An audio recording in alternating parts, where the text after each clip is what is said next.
We, the jury, in above entitled action, find the defendant, Calvin Brodus, not guilty of the crime of murder in the first degree. I'm curious, what was going through your mind at the time that the jury was reading the verdict? I left it in God's hand, Abby. That's why I looked at so stone-faced. I didn't have no expressions, you know what I'm saying? It was all in her. I prayed on it. My family prayed on it. David Kenner, you know what I'm saying, put on the bomb case. Donna Ray, Marsha Morrissey, Paul Palladino, the whole dream team.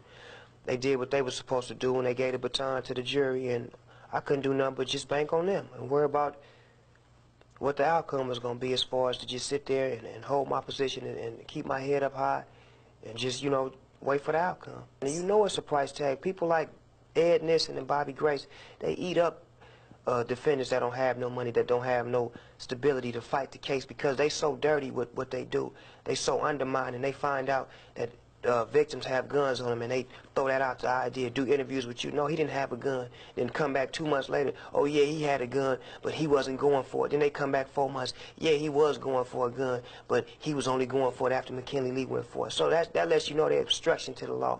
And I just want to tell them, all them pennies you put on the table, they mounted up to nothing. Bobby Grace, nothing. But do you feel he was doing his job? No, he wasn't doing his job. If he was doing his job, he would have called the case off. That's doing your job. Seek justice. He knew we was not guilty. He knew that.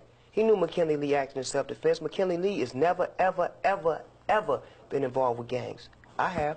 McKinley Lee has never been involved with gangs. He was the trigger man. So what's the whole case about? Oh, it's about Snoop Dogg being gang affiliated? But Snoop Dogg didn't pull the trigger. He drove the car away from his bodyguard acting in self-defense.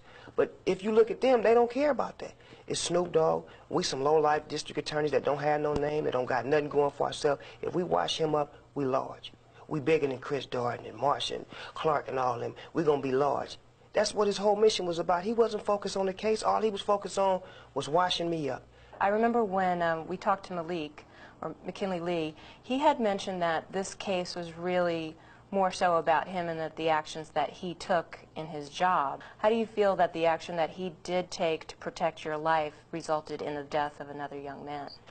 I mean, I feel bad, you know what I'm saying, but yet and still, Malik done his job. His job was to protect me, protect him and anybody that was around me at any time. That's what he was hired for, as a personal bodyguard. That's the reason why Malik acted the way he acted in the situation. You know, I look at it like this. If Malik would have waited another second, I might not be here doing an interview with you right now.